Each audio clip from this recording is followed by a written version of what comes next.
The results of the 2010 National Caregiver Survey have been published. Some things you would expect, for example, caregivers, typically for elders or elderly, are female and typically boomer females. Okay, not a big surprise there.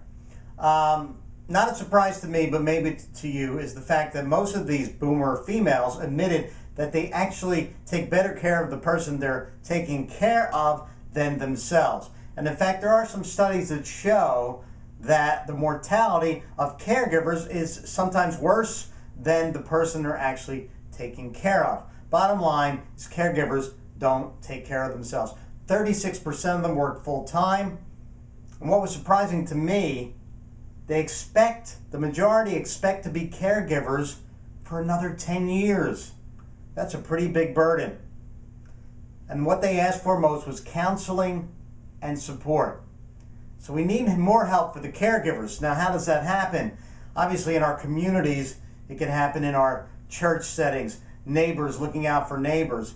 But this is also a big workforce issue.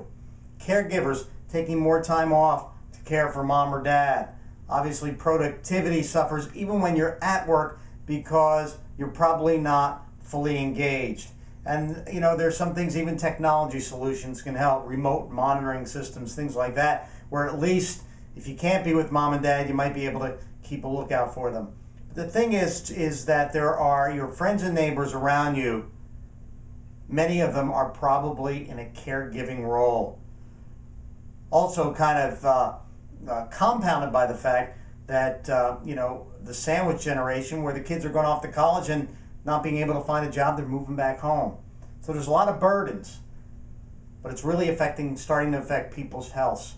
So we need to actually look out for our neighbors and friends and start caring for the caregiver.